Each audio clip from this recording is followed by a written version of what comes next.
Olá, boa noite para você que acompanha a programação do Portal RC1. Começa agora o Integração Regional e hoje você vai ver uma reportagem sobre a Feira das Autoras que acontece amanhã em Jaú. Em Dois Córregos tem concerto em homenagem ao Dia dos Pais. Na saúde, vamos falar sobre meningite e sobre as emergências na área da otorrinolaringologia. Na economia, o assunto de hoje é o censo. No mundo, vamos falar sobre a tensão entre a China e os Estados Unidos. E no quadro Alimentos que Curam, hoje conheceremos os benefícios da cebola. Essas e outras informações a partir de agora no Integração Regional e você é o nosso convidado. A partir de agora na Cultura e Portal RC1, Integração Regional. Um programa com muita informação, gastronomia, cultura, turismo, empreendedorismo e muito mais. Olá, boa noite para você ligado aqui no Portal RC1. Começa agora o Integração Regional. E para abrir esse programa, nós vamos falar sobre uma campanha que tem mobilizado a região para Elisa, uma bebezinha que nasceu com uma doença grave no coração e está internada no Hospital Beneficência Portuguesa, em São Paulo. A família pede a doação de sangue para quem puder ajudar e que faça essa doação na capital. A partir de agora você vai conhecer mais detalhes desta história comovente. A Elisa nasceu no dia 7 de março deste ano e desde então está internada no Hospital Beneficência Portuguesa de São Paulo porque tem um problema no coração raro e complexo. Até hoje, a bebê já recebeu mais de 50 transfusões de sangue. Por isso, a família, por gratidão e necessidade, começou uma campanha para a doação de sangue. Os pais, Nicole e Rafael, estão mobilizando o maior número de pessoas para que vá até o hospital que a filha está internada para fazer a doação. Para ajudar, você pode doar qualquer tipo de sangue. Basta procurar o Hospital Beneficência Portuguesa, que fica na rua Maestro Cardim, 1041, no Bela Vista, em São Paulo. Faça a sua doação em nome de Elisa Donato Garcia da Silva. O sangue dela é O negativo, mas lembrando que você pode doar qualquer tipo de sangue para ajudar no estoque do hospital. Para mais informações, o telefone é o 14 981 33 9102. Eu vou repetir, 14 981 33 9102. E na sexta-feira, dia 6 de agosto, um ônibus sairá de Jaú, de frente à Escola Saint-Exupéry, com destino à capital. Quem puder ir neste ônibus para fazer a doação de sangue será muito bem-vindo. Ainda tem lugares e você pode ajudar. Se você quer conhecer mais detalhes desta história comovente, pode acessar o Instagram, @ElisaCoraçãoQuebrado. Vamos participar desta corrente do bem e orar pela vida da Elisa. Você pode ajudar. Então, se você se sentiu comovido, se você foi tocado por essa história e quer ajudar, o ônibus sai amanhã de Jaú com destino à capital para que as pessoas façam a doação no hospital e depois retornem à cidade de Jaú. Se você pode, ajude essa família que está precisando e também mande as suas orações para Elisa. Integração Regional, o programa que faltava para completar o seu dia.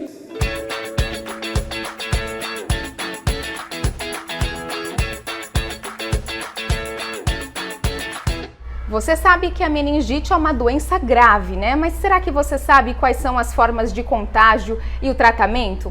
Esse é um assunto para a médica Franciane Gonçalves. Olá, eu sou a doutora Franciane Gonçalves, responsável pela terapia intensiva do Apvida. Vim falar um pouquinho hoje para você sobre meningite. Meningite é uma doença que é a inflamação da meninge, que é uma película que recobre o cérebro. Ela pode ser causada por vírus, por bactérias, parasitas, fungos e os sintomas são variados. Os sintomas virais, eles são parecidos com o resfriado comum. Causa febre, falta de apetite, fadiga. Já quando é bacteriano, os sintomas são mais fortes, né? E é importante lembrar da meningite meningocócica, que é a mais grave, né? Que pode levar à morte. Então essa é a mais preocupante. Seria no caso de febre alta, persistente, a criança tem dificuldade de colocar o queixo no pescoço, né, porque fica com rigidez de nuca, e também umas manchas vermelhas que aparecem pelo corpo. Se isso acontecer, é de extrema importância que vocês levem de imediato para o serviço de saúde mais próximo, Pode ser um posto de saúde, pode ser uma emergência, um hospital, o acesso que for mais fácil para vocês, mas não pode ficar com a criança nessa situação em casa. E também tranquilizá-los que é tratável, existe vacina e que nós temos essas vacinas todas no SUS de uma forma gratuita. Então nós precisamos que vocês atualizem o cartão vacinal das crianças. E eu sempre explico que assim, cartão vacinal, às vezes a pessoa lê e não compreende qual é a vacina que falta. O ideal é que você vá até a sala de vacina, leve o cartão vacinal e a criança, e o funcionário vai verificar quais são as suas vacinas que estão faltando para serem tomadas, né? As vacinas importantes para meningite é BCG, pentavalente, pneumocócica e meningocócica, são as vacinas importantes.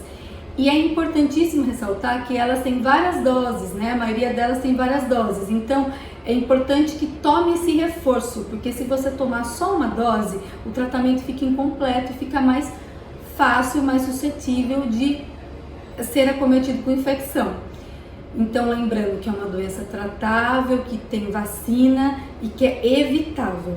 Então, precisamos manter o calendário vacinal atualizado. Integração Regional, o programa que faltava para completar o seu dia.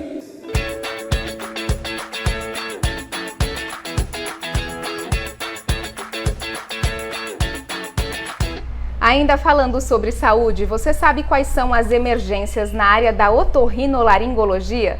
Esse é o assunto para o Dr. Helder Aguiar. Ele explica que são duas grandes emergências principais: o sangramento no nariz e a dificuldade de respirar. Ele conta mais detalhes a partir de agora. Olá, tudo bem? Vamos conversar um pouquinho sobre as emergências otorrinolaringológicas. Na otorrinolaringologia você tem grandes emergências, duas grandes emergências. Uma é o sangramento nasal. Ah, mas doutor, o sangramento nasal é uma coisa simples. Normalmente é mesmo, especialmente quando é em criança. Mas no adulto, especialmente no adulto velho, esse sangramento ele vem da região posterior do nariz. E ele começa como uma bobagem. A pessoa diz, quando você era criança você sangrava mesmo, isso é assim. Só que normalmente a hipertensão arterial faz com que estoure um vaso. E esse vaso nem sempre é na região anterior. Aí vem a segunda colocação, que nem sempre é verdadeira. Você precisa ir no otorrino para fazer uma cauterização. A cauterização é feita quando está na parte anterior da mucosa nasal. Você olha no consultório e consegue ver. Mas quando é posterior, e às vezes a quantidade de sangue é tão grande que você não consegue visualizar, você não consegue saber de onde é. Então, o que você tem que fazer? Você tem que, normalmente, colocar um tampão para poder estancar essa hemorragia no primeiro momento. Tá? Você pode optar por deixar esse tampão por 1, 2 dias. Tá? Se a coisa estiver estabilizada, você tira. Se não tiver, aí sim você leva para o centro cirúrgico, abaixa a pressão através de uma anestesia geral, visualiza e faz a ligadura dessa artéria. O problema que a gente sempre vê é que o sangramento começa sem que ninguém dê muita importância, até que esse sangramento fique mais intenso. A pessoa começa a engolir, começa a cuspir sangue, às vezes engole, vomita, sai pelas fezes. Então isso é caracterizado uma emergência otorrinolaringológica. A outra grande é a dificuldade respiratória. Então você começa com uma rouquidão, vai aumentando, começa a ter falta de ar e você tem uma laringite aguda. Você tem que lembrar que é através da laringe que o ar chega até o pulmão. E se você tiver um bloqueio aí, esse quadro pode virar um quadro dramático. Muitas vezes você precisa entrar com corticoterapia, você precisa entrar com adrenalina, você precisa monitorar esse paciente. Você tem que ficar com ele sob observação direta, medicando e sob observação. E como a gente já falou, alguns procedimentos de corpo estranho no nariz também podem se caracterizar, não como uma emergência, mas como uma urgência, do mesmo jeito que o corpo estranho de nariz. Urgência é aquilo que você precisa ver, mas não obrigatoriamente naquele momento. Emergência é aquilo que você precisa ver e naquele momento. Então, sangramento de nariz, dificuldade respiratória, suspeita de corpo estranho de nariz e suspeita de corpo estranho de ouvido são as emergências otorrinolaringológicas, que te levam a procurar um pronto atendimento. Só que tem as outras, né? Que são as emergências, as urgências pessoais. Uma dor de ouvido, tá? A dor não é pequena, a dor de ouvido é muito grande, tá? Você acaba atendendo gente aqui comumente chorando de dor, desesperado, porque é um processo violento. Então, a dor de ouvido pode ser uma urgência. Ah, mas não é uma urgência médica. Não é, mas é uma urgência para você. Tá? A dor de garganta é a mesma coisa. E os quadros de tontura, tá? As chamadas disfunções do labirinto. Não obrigatoriamente uma labirintite, mas uma disfunção do labirinto. Tá? Hoje em dia, especialmente nas grandes cidades, existem os prontos socorros de clínicas otorrinolaringológicas. Mas hoje, mesmo aqui na nossa cidade, você já tem, pelo menos nos grandes hospitais, um otorrino de plantão. Não obrigatoriamente presencial, mas que pode ser chamado, porque o nome dele consta na lista de plantão. Então, não hesite. Se você tiver alguma coisa dessas que eu falei, procure com urgência um atendimento otorrinolaringológico. Integração Regional, o programa que faltava para completar o seu dia.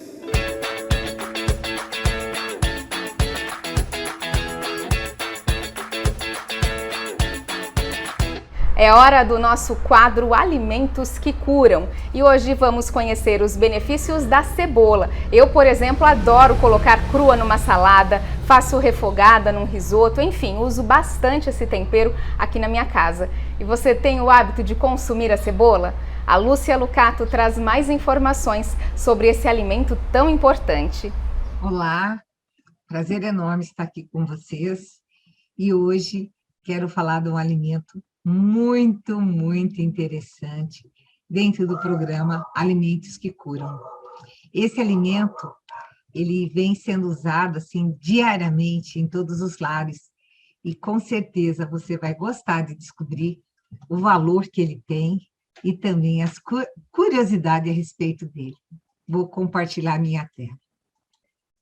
Bom, a gente está falando agora da cebola. O nome científico da cebola é Allium cepa. E, na verdade, a cebola é da mesma família, do alho e do alho poró. E a origem dela é bem, assim, duvidosa. Para alguns falam que ela foi cultivada na Índia, outros falam na China, depois levada para a Pérsia, e da Pérsia se espalhou para a Europa e para a África. Outros dizem que ela é originária do Afeganistão, Paquistão e Irã. Na verdade, o que a gente sabe é que aquele alimento que a gente consome todos os dias já foi consumido no Antigo Egito por volta de 2.300 anos antes de Cristo.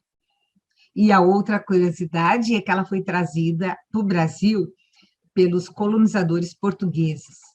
E, na verdade, ela era um alimento tanto de ricos como de pobres. E a cebola era tão valiosa na Idade Média que as pessoas pagavam os aluguéis das suas terras com cebola. E no Egito foi encontrado nas escavações que a cebola foi enterrada, colocada junto com objetos valiosos dos faraós. E existem referências no Velho Testamento falando do consumo já da cebola. E os gregos utilizavam a cebola para manter o sangue balanceado. E os romanos, conhecendo dos benefícios, usavam para se fortalecer antes das batalhas. E aí a gente está aqui pensando assim, dos inúmeros benefícios da cebola. E é aquela hortaliça que enche a cozinha com aroma assim, muito gostoso e começa a preparação dos pratos. E ela faz muitas vezes levar todo mundo às lágrimas, porque ela tem uma substância que volatiliza quando você corta os anéis, e em contato com a umidade do nosso olho, muitas vezes faz com que haja uma reação e nessa reação produz uma quantidade muito grande de lágrimas para limpar esse ardor que ela provoca. Ela é rica em vitamina C, que ajuda o nosso sistema imunológico, dá maior proteção contra a osteoporose, ajuda a prevenção de doenças do sistema nervoso, respiratório e circulatório. Já estava bom até aí, né?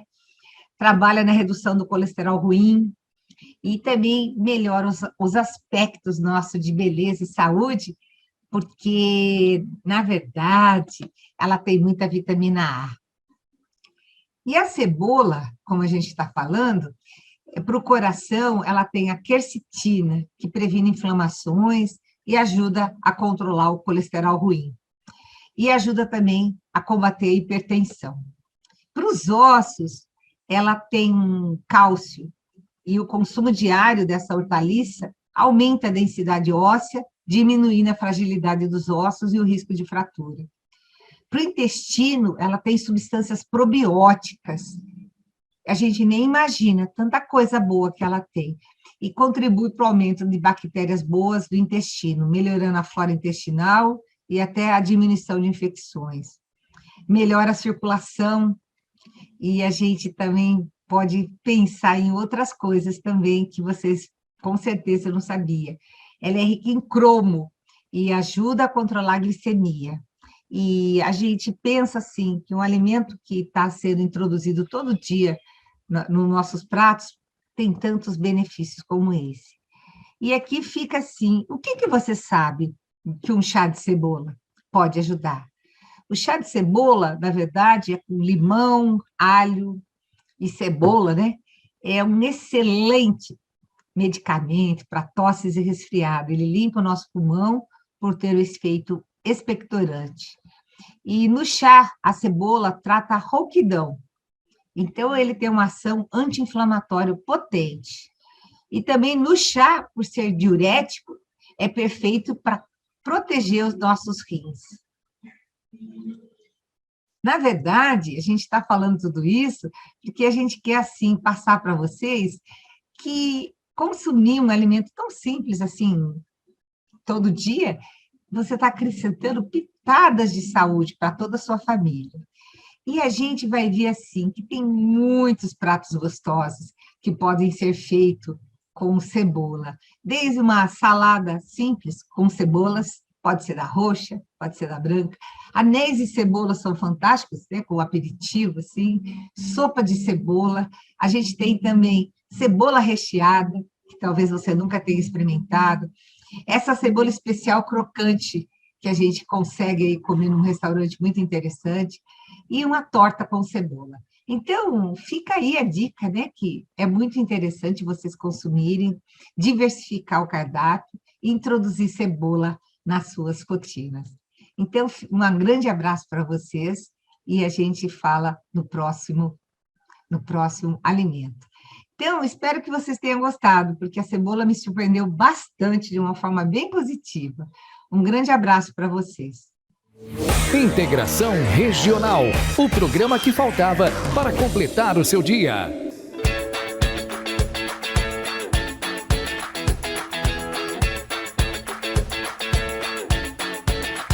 E o professor universitário e economista Paulo Afonso hoje fala sobre o censo e a importância que tem na nossa vida cotidiana. Olha só. Olá, pessoal, tudo bem? Como é que a gente, né, o governo, ele percebe como que a população está mudando? Né? Por exemplo, como é que o governo ele destina verba para a educação? Né? Então ele precisa saber quantas escolas existem, né, quantas salas de aula, quantos alunos tem matriculados, né, número de professores, entre outros dados aí. Para isso, existe o censo. Né? Então começou essa semana, depois de um atraso aí de 2 anos, a coleta de dados do Censo Demográfico de 2022. O último censo ele foi realizado em 2010, ou seja, depois de 12 anos, nós vamos saber aí qual que é a realidade do Brasil. Então, esses resultados, né, que começarão a ser conhecidos aí em dezembro e que mostrarão, né, como e quanto o país mudou desde 2010. Então, é importante identificar essas mudanças porque isso ele será de grande auxílio, né, na formulação de políticas públicas, principalmente nas áreas aí de educação, saúde e ações sociais. O censo, ele é realizado a cada 10 anos, né? Isso aí desde 1940. Né? Então ele estava programado para ser realizado lá em 2020, né? Mas o trabalho ele foi adiado, né, para o ano de 2021, né, por causa da questão da pandemia. Em 2021 houve, né, um novo adiamento, né, por falta de recursos aí no orçamento da União. Né, e a realização esse ano, ela na verdade, com a mesma verba, né, do que foi orçado lá em 2019. E é claro, né, que a inflação ela corroeu aí uma parte desse valor, e isso aí deve trazer algumas dificuldades aí para o IBGE, né, que é o Instituto Brasileiro de Geografia e Estatística, o responsável pela coleta dos dados. Então a previsão do IBGE é que até o final de outubro, né, mais de 183 mil agentes censitários, né, visitarão aí 75 milhões de domicílios em 5.570 municípios. Isso aí, pessoal, a nível de Brasil, né? Então o IBGE ele estima hoje que a população brasileira seja aí atualmente por volta aí de 215 milhões de habitantes, né? Então é importante que o responsável pelo domicílio, né, aí na sua casa, você receba o recenseador, né, com cordialidade e preste as informações solicitadas. Na verdade serão 2 questionários, né? O básico, né, que será aplicado aí a praticamente 90% da população e vai conter questões, né, sobre as condições, né, informações sobre os moradores, incluindo renda, grau de instrução, entre outros. E um questionário mais completo que vai investigar aí o trabalho, o rendimento, o estado civil, número de filhos, religião, né, se a pessoa se desloca para trabalhar, se desloca para estudar, entre outros temas. Então é um questionário assim bastante completo.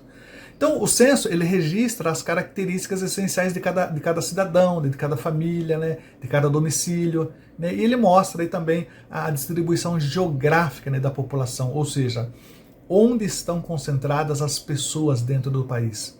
E uma das coisas que a gente percebe, né, pelo censo é que a população idosa ela vem aumentando, né, e o número de jovens vem diminuindo.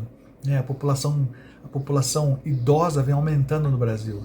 Né, e o envelhecimento da população ele aponta para um crescimento das despesas com saúde, né, com o sistema previdenciário, ou seja, eu preciso de mais hospitais, eu preciso melhorar a estrutura, né, dos que já tem. Né, mais pessoas estão se aposentando, né, e a força de trabalho que sustenta esses aposentados, ela vem diminuindo. Então, se menos crianças nascem hoje, então teremos aí uma redução do ritmo de expansão da rede de ensino básico. Identificar como vivem as crianças e jovens em idade escolar permitirá ações mais efetivas no campo da educação. Né? E com a questão da pandemia, né, novas demandas serão estimuladas ou criadas, né? E isso determinará aí políticas públicas, né, principalmente para a área de saúde. Então, o censo ele vai mostrar com maior clareza, né, essas transformações e fornecerá aí aos gestores de políticas públicas informações preciosas para o desenho, né, das ações do governo. Ok, pessoal? Grande abraço, hein? Integração Regional, o programa que faltava para completar o seu dia.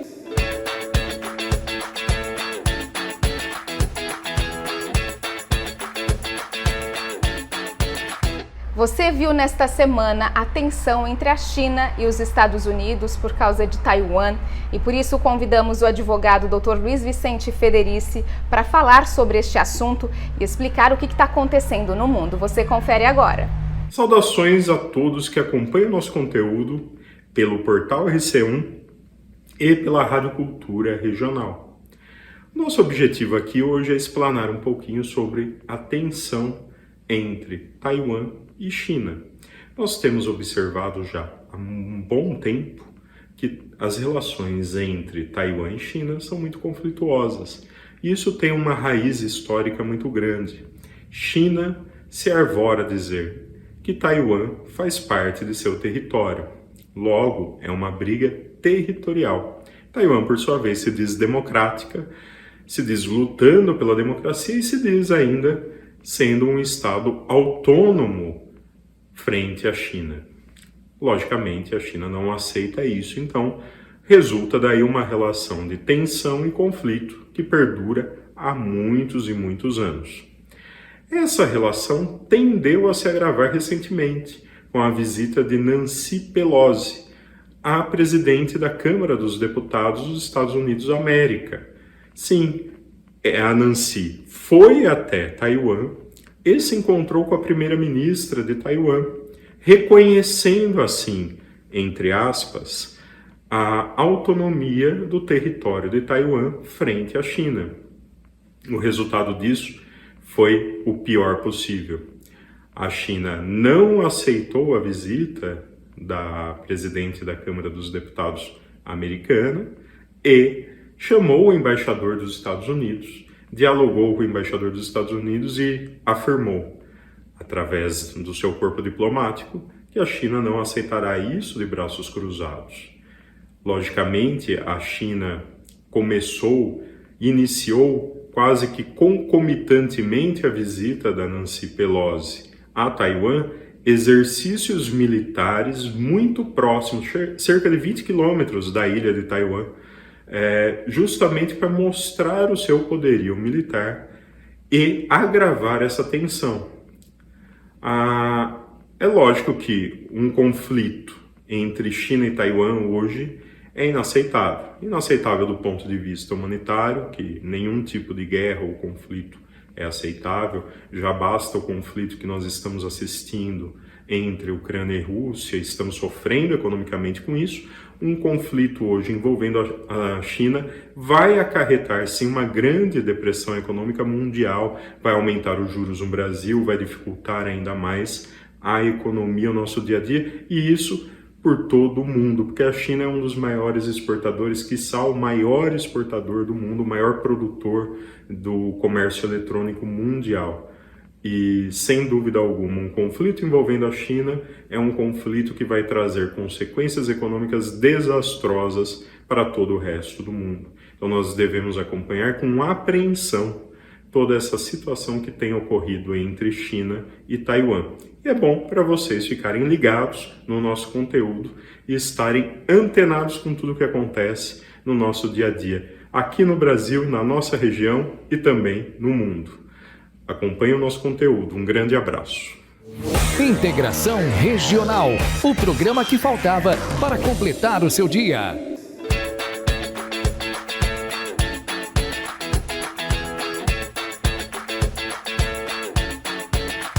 No próximo domingo, dia 7, acontece a terceira edição da Feira de Arte e Sustentabilidade e a inauguração de uma biblioteca comunitária.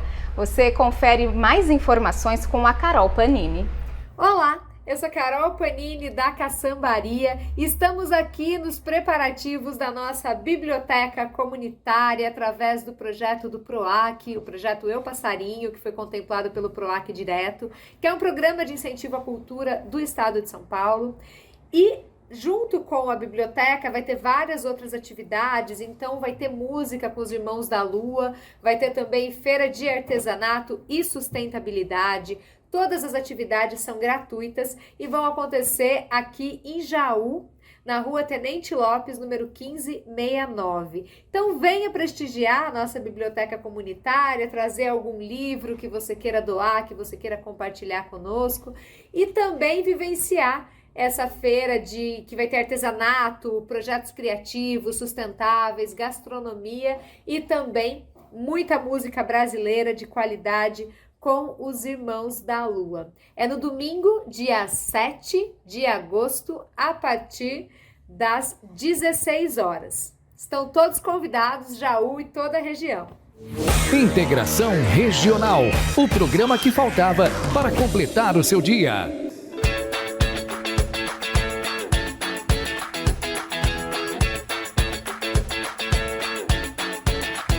E amanhã, neste sábado, a partir das 11 horas da manhã até as 6 horas da tarde, acontece a 5ª edição da Feira das Autoras.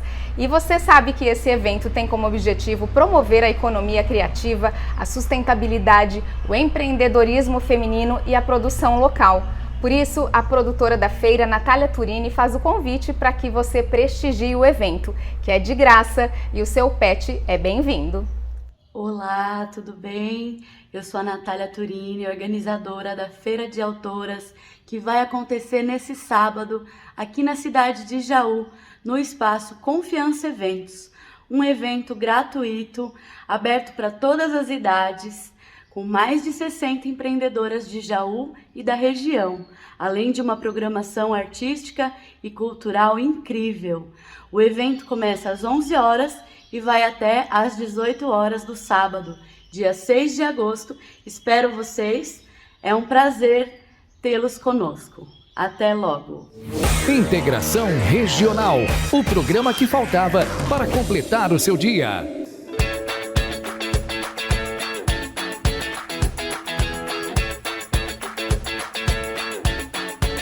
E em Dois Córregos, amanhã tem o concerto com a Banda Municipal em homenagem ao Dia dos Pais, no cinema. Você está convidado para este evento tão bonito. Dia 6 agora de agosto, nós teremos um belíssimo concerto em homenagem ao Dia dos Pais, com a participação da BMMDC, que fará esse concerto, e mais a participação da Escola Municipal de Música e Artes, professora Olga Ferreira, com o coral. Vai ser belíssima, vai ter uma belíssima apresentação. E estou aqui para convidar a todos que venham no Centro Cultural Nilson Prado Teles, às 20 horas, aqui no nosso cinema, e a entrada é gratuita, tá bom? Nós vamos fazer no Centro Cultural porque agosto, Dia dos Pais, Dia das Mães, em maio, eu sempre gosto de fazer no Coreto, mas agosto é muito frio, muito gelado, vento muito forte, muito gelado, então nós resolvemos fazer aqui no Centro Cultural. Então, estou passando para convidar a todos, dia 6 de agosto, às 20 horas, no Centro Cultural, um belíssimo concerto em homenagem ao Dia dos Pais e também a participação especial do coral da Escola Municipal de Música e Artes Olga Ferreira. Tá bom? Conto com todos, participem. Integração Regional, o programa que faltava para completar o seu dia.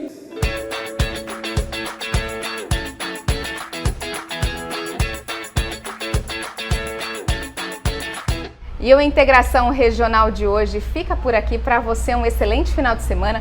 Você viu no nosso programa que são várias as opções de lazer e cultura aqui na nossa região, então aproveite, prestigie e se cuide. A gente se vê na próxima sexta-feira. Um grande beijo para você, fique com Deus e até lá. Tchau! Você acompanhou na Cultura e Portal RC1 Integração Regional, um programa com muita informação, gastronomia, cultura, turismo, empreendedorismo e muito mais.